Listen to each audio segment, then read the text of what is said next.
los 60 surgimos varias organizaciones insurgentes, ¿cierto? Entre ellas la FARC y el ELN. Y surgen en ese momento las insurgencias como respuesta a esa violencia que del Estado, a esa violencia que desde las mismas autoridades se seguía aplicando contra el campesinado, contra la masa pobre de las ciudades. La posición geográfica del ELN no es la selva, son los cascos urbanos, ¿sí? Los compañeros quienes se dieron la tarea de crear el ELN vienen de unas características de ciudad, son compañeros en su gran mayoría urbanos, ¿sí?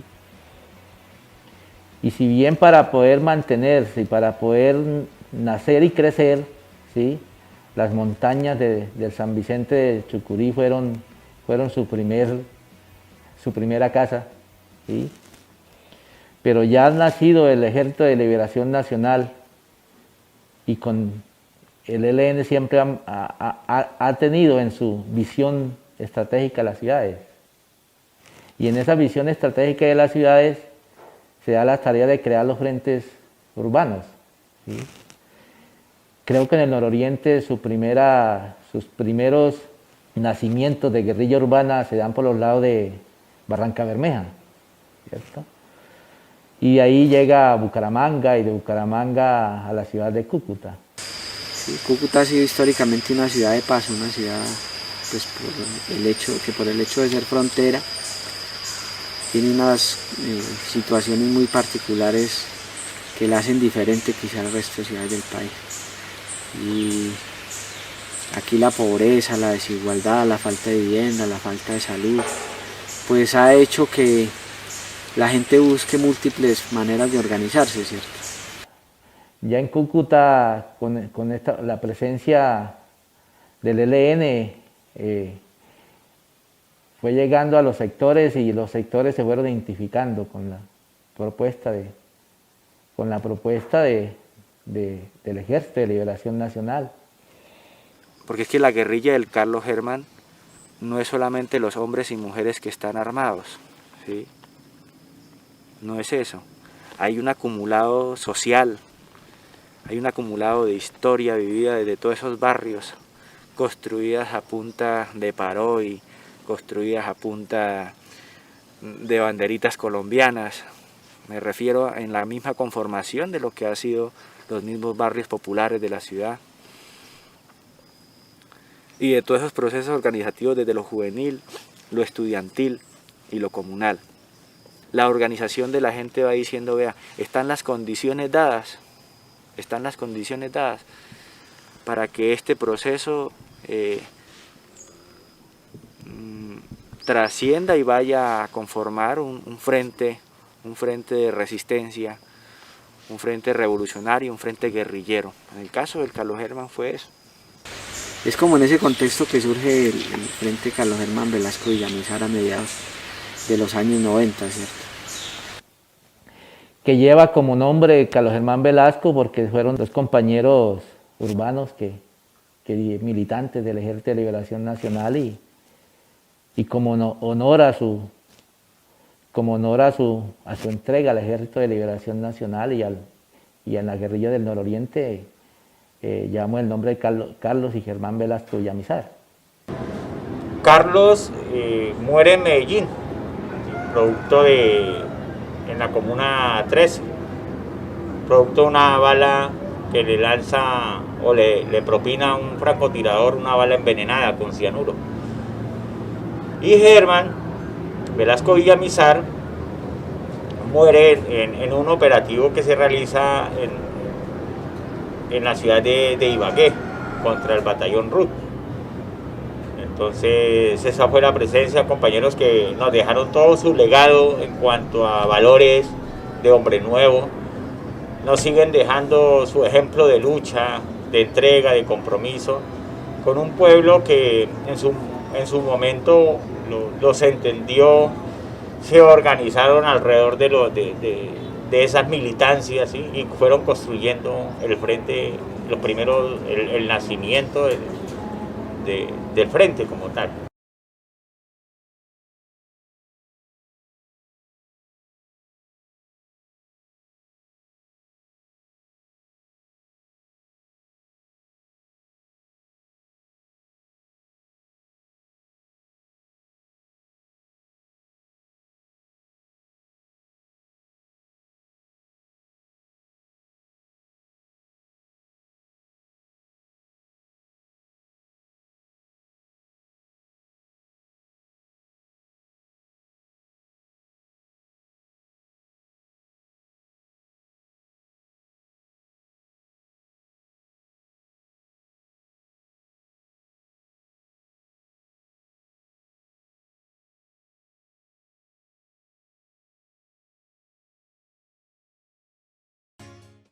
Bueno, la organización ha tenido, digamos, unas maneras de hacer el trabajo, ¿cierto? Que también han ido variando un poco con el tiempo, con las circunstancias.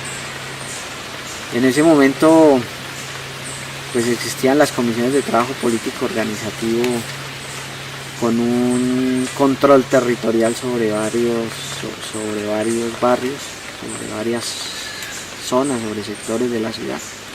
Y esas comisiones de TPO, como les llamamos, pues se encargaban de ayudar, de impulsar a la organización social, la organización comunitaria, de dirimir problemas, de ayudar a solucionar dificultades y contradicciones entre comunidades.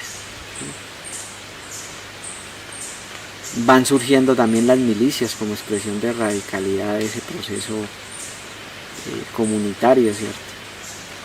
Acompañado de la insurgencia. Entonces, como respuesta frente a los abusos de autoridad de la policía, frente al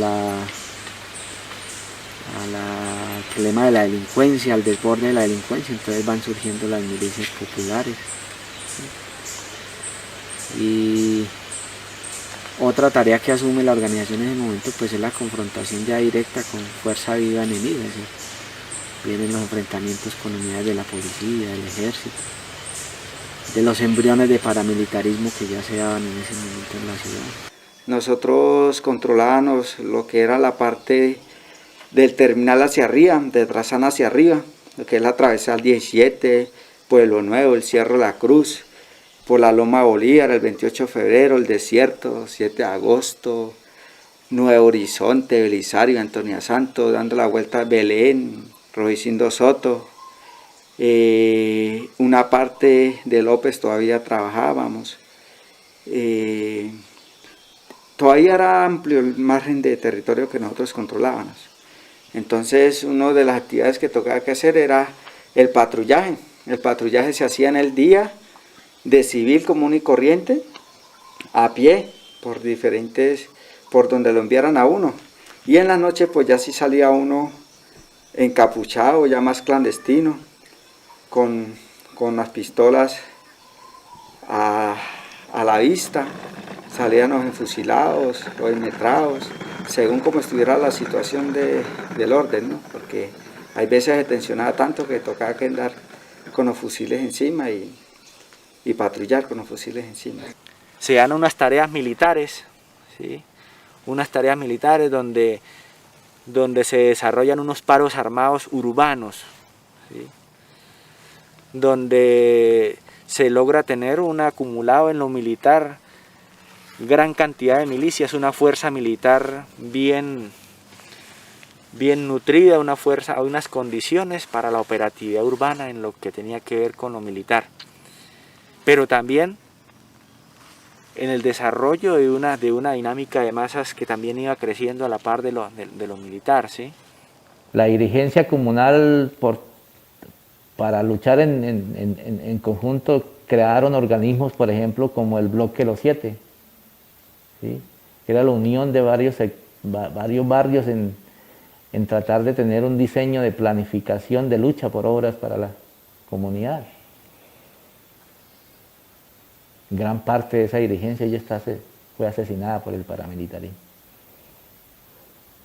Y quien no está muerto pues está desplazado, ¿sí? Entonces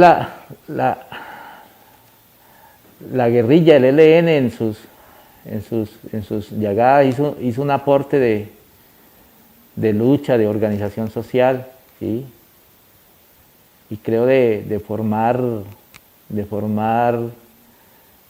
de creer y de dar la vida también al lado de estos pobladores. Y de allí pues han salido de estos sectores un buen número de hombres y mujeres a integrar el Frente Urbano Carlos Germán Velasco Villamizar. Habían, por ejemplo, las arengas en los barrios populares, ¿sí? Nos tomábamos manzanas, 2, 3 manzanas a la redonda, y esas 3, 4 manzanas salíamos y congregábamos a la gente. La gente le gustaba ver a la guerrilla, le gustaba ver la guerrilla urbana enfusilada, con metras, empistolada. Y cuando uno iba pasando por cada una de esas casas, cualquiera y salía le daba un papelito colocando cierta queja o diciendo cierta inquietud que tenía, ¿sí? Las milicias se asientan en los barrios populares, ¿no? Incluso en la zona metropolitana también hay presencia, ¿no? Barrios populares de Atalaya, La Libertad, en Villa del Rosario, todo, como le digo, era un tejido que se fue construyendo poco a poco, donde la gente comienza a asumir su propia forma de defensa de territorio y de la vida, por supuesto. Es un momento como de copamiento de buena parte de la ciudad. También había y existe también hoy otro tipo de relacionamiento más con gente que no necesariamente está en esos escenarios, ¿cierto? En esos barrios, ¿sí? Más en barrios clase media. Es decir, el ELN es una propuesta no solo para las comunas estrato 1 y 2, ¿sí? Es una propuesta para la gente que quiere el cambio, que quiere la justicia social, que quiere que no haya pobreza. El 3 de agosto del 98 la organización en Cúcuta hace un operativo frente a la liberación de presos, ¿sí? Objetivo que no logra como concretar. Pero luego lanza otra ofensiva contra las cárceles el 1 de abril del 2000, más o menos, 1 de abril del 2000, lanza otra operatividad, un operativo de gran envergadura. Se logra combatir o posesionar digamos, fuerza insurgente en la redoma de Berlinas, alrededores del batallón Maza, en el aeropuerto, avenida del aeropuerto, y por supuesto alrededor de la cárcel como tal, ¿sí? Allí de 74 presos liberados, 53 fueron presos políticos. La operación fue totalmente exitosa, ¿no? Se mostró mucho el trabajo, el enemigo le quedó muy fácil para con el proyecto paramilitar empezar a generar crisis. El paramilitarismo, como arma contrainsurgente, negocia con poderes locales las regiones para hacerse a territorios. Entonces, aquí en Cúcuta, según la Fiscalía, todo lo que se llama institucionalidad, toda la parte que tiene que ver con los organismos de Estado, negociaron con los paramilitares, ¿no? Y se da toda esta historia de masacres, de sacrificios para el pueblo, ¿no? ¿Quién la comete? Los paramilitares y los entes de poder de ese entonces. Y con el argumento de ser zona roja para la fuerza pública, los sectores de las comunas 7, comuna 6 y comuna 8 de Atalaya, su dirigencia fue convertida en objetivo militar del paramilitarismo y de las fuerzas del Estado, ¿sí? Entonces ya aparece la estrategia plomo o proceso judicial. Fue la amenaza y el desplazamiento a buena parte de la dirigencia social, de los líderes comunales, de los líderes de las ONG, de los líderes incluso de partidos tradicionales, que en su individualidad se habían casado más con los intereses de la gente, ¿cierto? Entonces ese movimiento popular le asesinaron la gran mayoría de sus dirigentes. Podemos decir de los que hoy aún tenemos en la memoria y recordamos, porque fueron muchos. La presidenta de la Junta de Acción Comunal del barrio El Desierto, Marina, ¿sí? El presidente de la Junta de Acción Comunal del barrio La Ermita, Sisto Tulio. La secretaria de la Junta de Acción Comunal de La Ermita y presidente de la Sindicato de Madres Comunitarias, Sor María. Un Candelario Sánchez, que hizo parte de la Junta de Acción Comunal, que fue asesinado. Y también fueron matando nuestra dirigencia en estas comunidades y también fueron matando la alegría, la cultura popular. O sea, no se trataba solamente del que mataban o del que echaban, sino de toda esa, yo no sé si se le pueda llamar cultura o mafiosa, ¿cierto? O contracultura más bien, esos antivalores mafiosos que se fueron incubando en varios sectores de la ciudad. Y de las que el paramilitarismo, el narcoparamilitarismo, pues es el más fiel exponente, ¿cierto? Las calles dejaron de ser las calles de la gente porque pasaron a ser las calles de los celadores paramilitares. Las canchas dejaron de ser el sitio de reunión de la juventud porque pasaron a ser el sitio de expendio de droga de los paramilitares. La esquina dejó de ser el sitio de compartir de la comunidad porque se volvió un paredón. ¿Sí? Era normal que entonces pasaran y mataran a la gente que estaba en la esquina. La organización social dejó de tener la importancia que la gente le daba, porque sencillamente pues sabían que si iban en contra del terror impuesto por los paramilitares, pues iban a volver objetivo de ellos. Entonces es también la destrucción de lo que nosotros llamamos todo el tejido social, ¿cierto? Ya habían sucedido las masacres en el Catatumbo, las masacres que hacían por ahí en Villa Rosario, la gente se la llevaban para Juanfrío, se la llevaban para el puerto, o se la llevaban para un sitio histórico que ellos hicieron historia con el terrorismo de Estado, fue la cancha del Chulo, que fue allá en Cerro Norte, allá donde llevaban la gente, la expresaban, la mataban, la torturaban, y eso la volvieron una insignia del terror, que hasta hoy en día todavía se mantiene eso vigente, ¿no?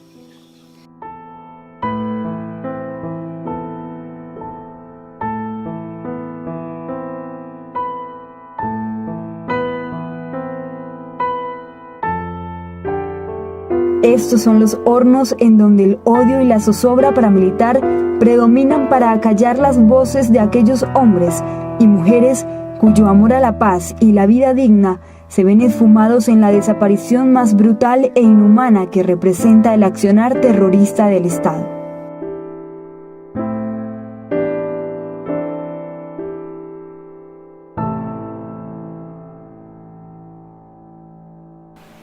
El Carlos Germán toma por orientación del organismo nacional, y toma una decisión de construir retaguardia, ¿sí? Una retaguardia a las afueras de la ciudad, pero cerca de la ciudad, ¿sí?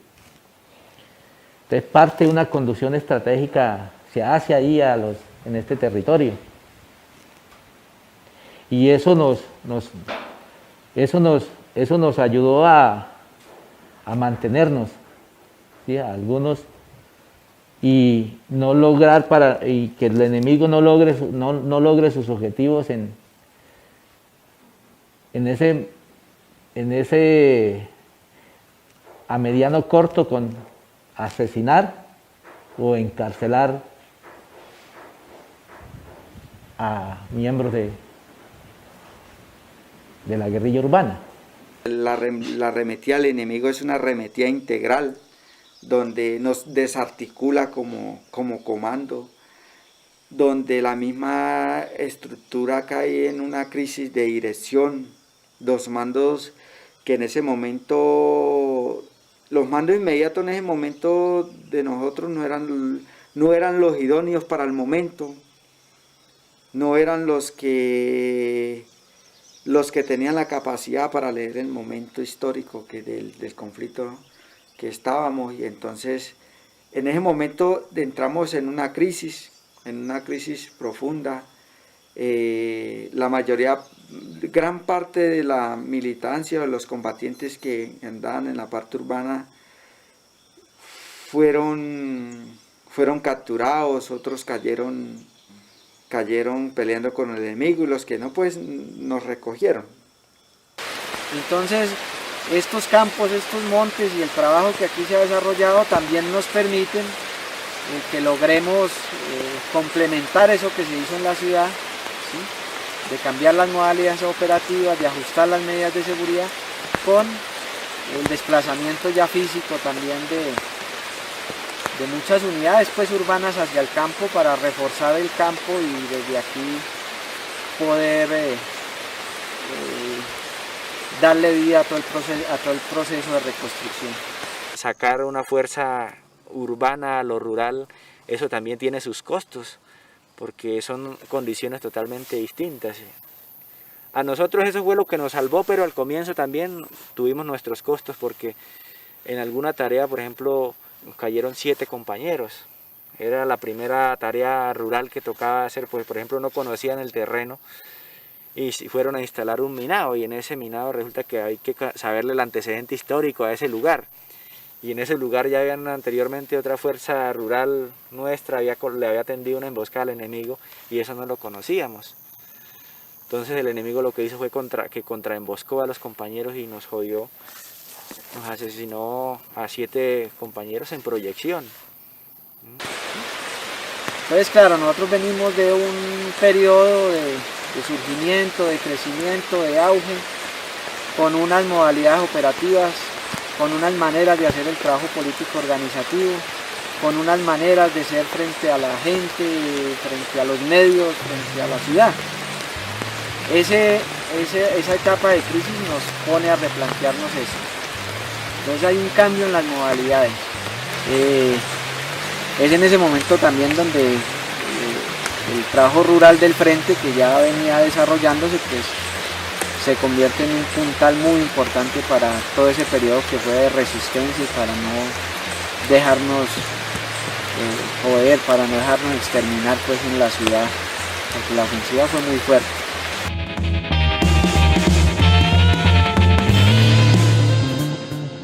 Esta es la población del oasis de la vereda Cañuelas del municipio Ragombalia, muy cerca de Cúcuta, donde una comisión guerrillera del Frente Urbano Carlos Germán Velasco Villamizar realiza patrullaje.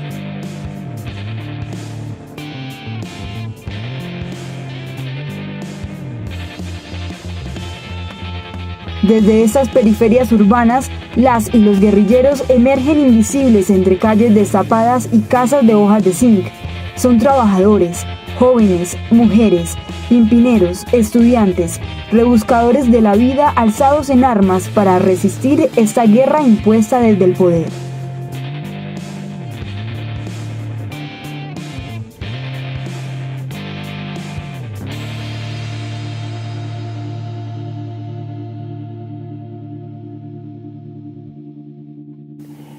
El Estado colombiano tiene un diseño militar para la ciudad, ¿cierto? Para la ciudad, pero el Carlos Germán no nace de la lucha militar, nace de la lucha política y hoy continúa en la lucha política en la ciudad.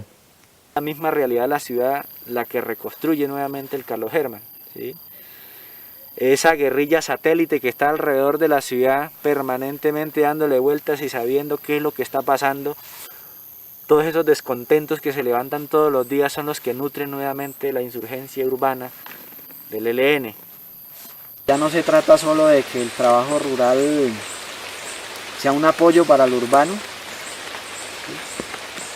sino que lo rural entra a jugar un papel fundamental dentro de una estrategia ya de trabajo también más regional, digámoslo así, ¿cierto?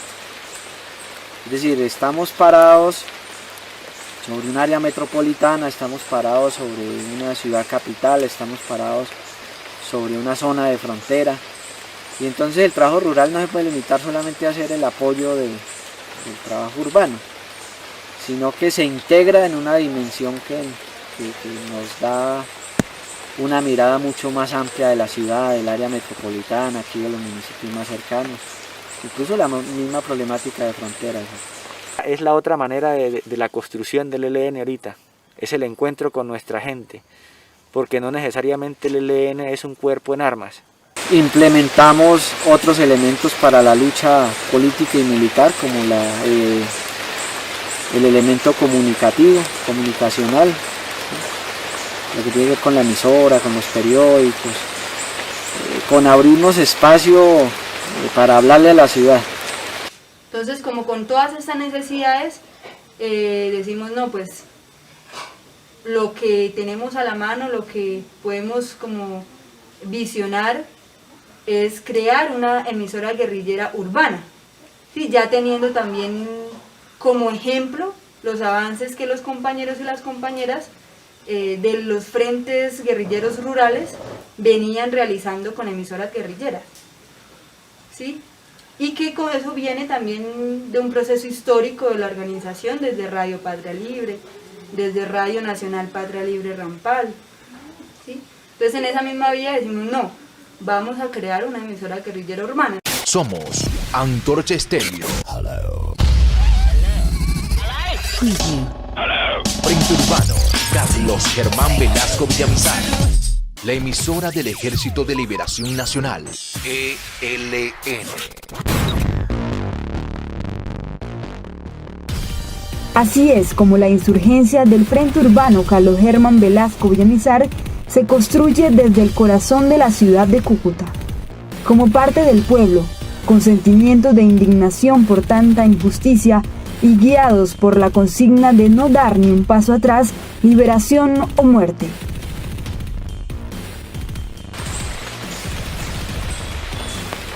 El ELN ha dicho siempre que nos metimos a la guerra para conquistar la paz. Es decir, estamos empuñando las armas porque la antidemocracia y la exclusión de este régimen, de esta oligarquía, no ha dejado otras opciones. Ahí está el caso de las guerrillas liberales, está el caso de Guadalupe Salcedo con los guerrilleros del Llano, que fue asesinado después de entregarse, el caso de Pizarro con el M-19, el caso de la Unión Patriótica cuando intentaron la FARC hacer política amplia. Pero no solamente ellos, sino pues la cantidad de dirigentes sociales, de dirigentes estudiantiles, de dirigentes populares que han sido asesinados en este país por reclamar mejoras en sus condiciones de vida. Entonces estamos en guerra porque queremos la paz. Ese es un planteamiento esencial, ¿cierto? Claro, hay dos visiones de paz enfrentadas, la del gobierno que se reduce a la desmovilización y la entrega, y la de la insurgencia que decimos que paz necesariamente se construye con cambios estructurales en este país.